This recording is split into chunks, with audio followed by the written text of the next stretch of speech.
тоа, респект. Малце, не забегувај. Значи, не ми оправдувај албански екстремист и шовинист. Не ја оправдувам човек кој што го прави тоа што у кој што верува. И го тера до крај, без разлика на неговите последици. Последици по него. Па он верува дека не треба да има ни еден македонец со брвеници. Ја реков дека му е глупа И оправдано е. дека му е погрешно. Како оправдуваш Ама тоа? дека ја тера мушки до крај. Камо среќа да имаше поише политичари кои што навистина го прават тоа кој што Не е верува. политичар, он е овчар. Каков политичар?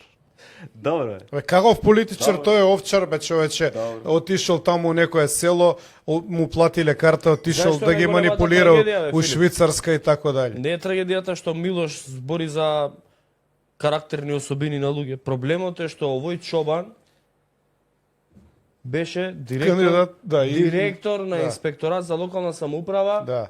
во владата на Христијан Мицкоски. Он го стае као што го поддржи Касами, кој што исто така е екстремист. Така е.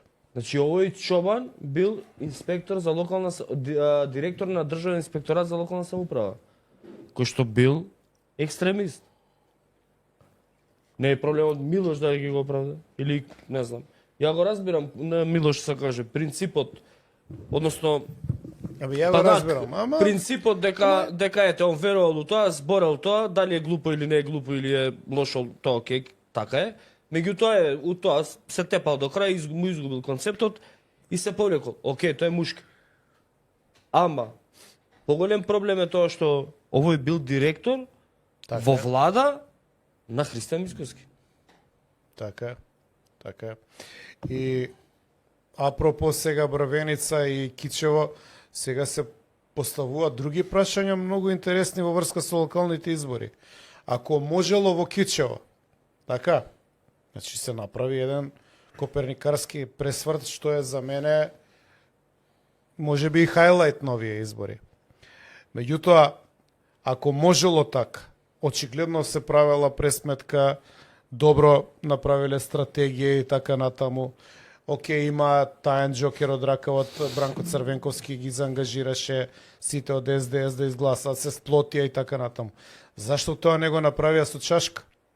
Затоа што ВМРО и СДСМ со еден кандидат во чашка ќе победеа исто.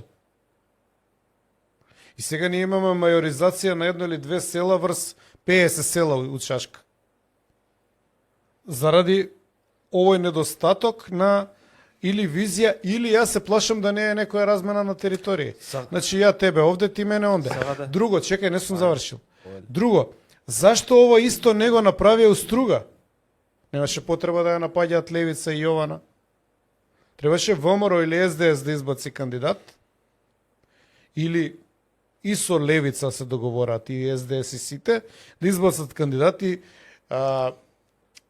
дај Божи да победат. Затоа што овде има еден друг проблем кој што од овој Хаким почнува. Хаким ли се вика? Него не знам како се вика. Да.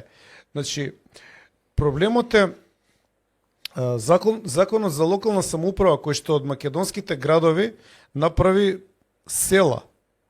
На повеќе градови им се придодадоа рурални средини кои што се далеку и немаат никаков допир со градовите. Така што мајоризацијата се спроведе на тој начин. Скопје не беше двојазичен град. Во Скопје немаше процент на албанци за двојазичност. Механички се направи да се соберат проценти за да стане Скопје двојазичен град. И за да добие мајоризација албанскиот фактор во Струга и во Кичево.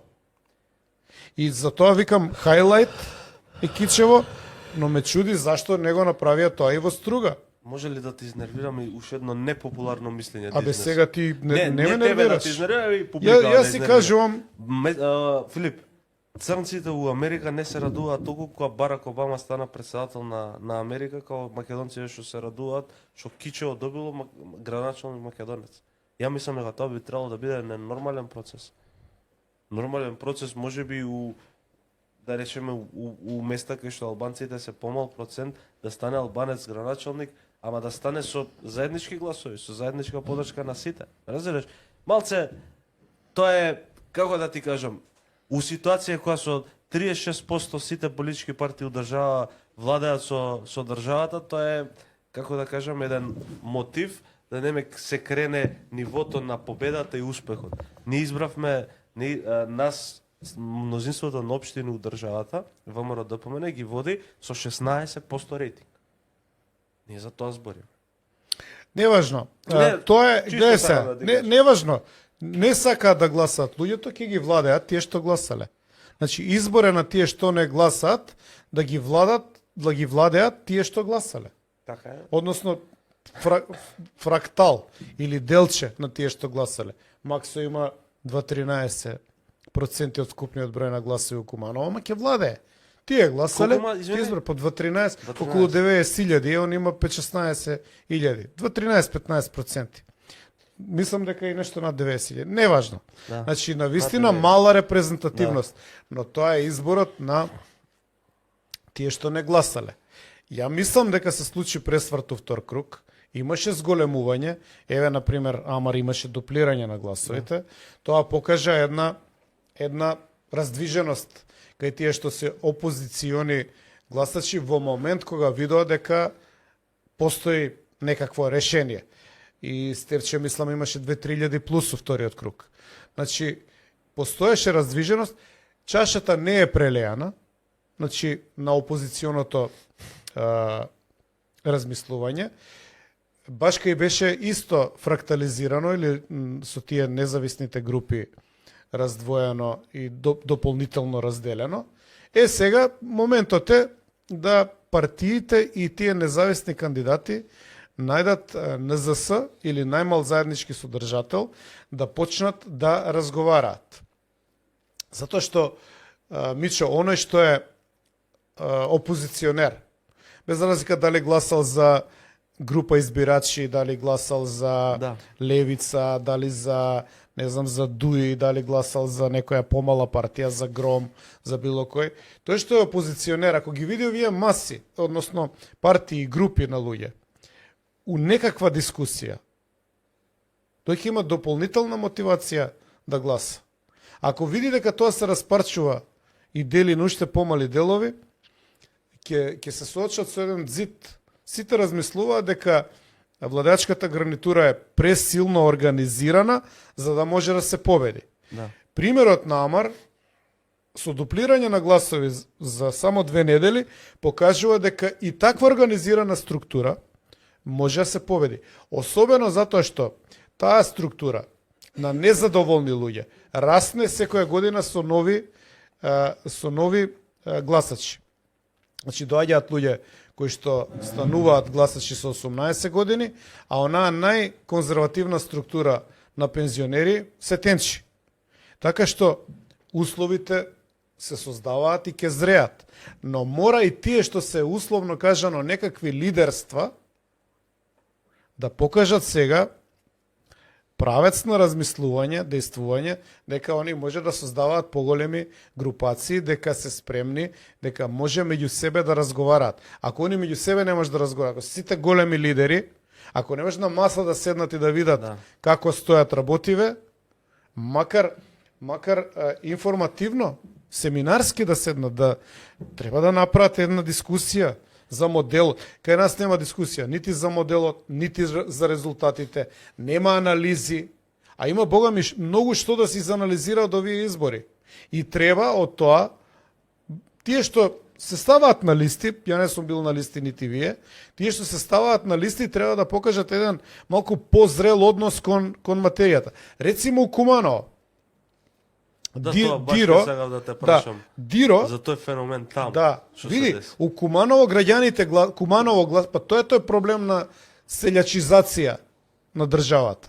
Каде што е подалеку, тоа полесно е да се купи гласот, бидејќи не знам му даваш брашно, шекер, сол, зејтин, не знам ни што дава, не ме не интересира. Тоа е тој проблем каде што ти буташ у една општина, што ќе стигнеш, не може да биде. Например, јас сум бил контролор у Струга. У село кое што е Богоец се вика селото, на локални избори сум бил контролор на кутија на ВМРО. Селото е 30 километри од Струга, а гласа за градоначалник у Струга. Да не ме пратеа контролор, никад у живот не може да знам дека постои село. Некад било чисто македонско, сега е чисто албанско, нема ни еден македонец. Не сега, уште пред 10 години. И името му кажува Богоец. Да. Меѓутоа тоа е село. Тоа нема врска со струга. Исто е у Куманово, да се вратам на феноменот што се случи таму. Таму у Куманово, да беа изборите у Куманово, ќе победеше Диро. Да. Победи со ромските гласови, со селските гласови. Значи, у Куманово не ќе да го видат овој. Ама победи. Океј. Тоа е реалноста.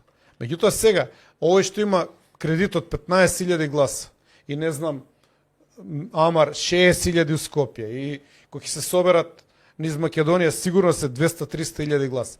Ако они не најдат начин да дискутираат, Да направат платформа заедничка. Толку. значи не е тоа толку тешко.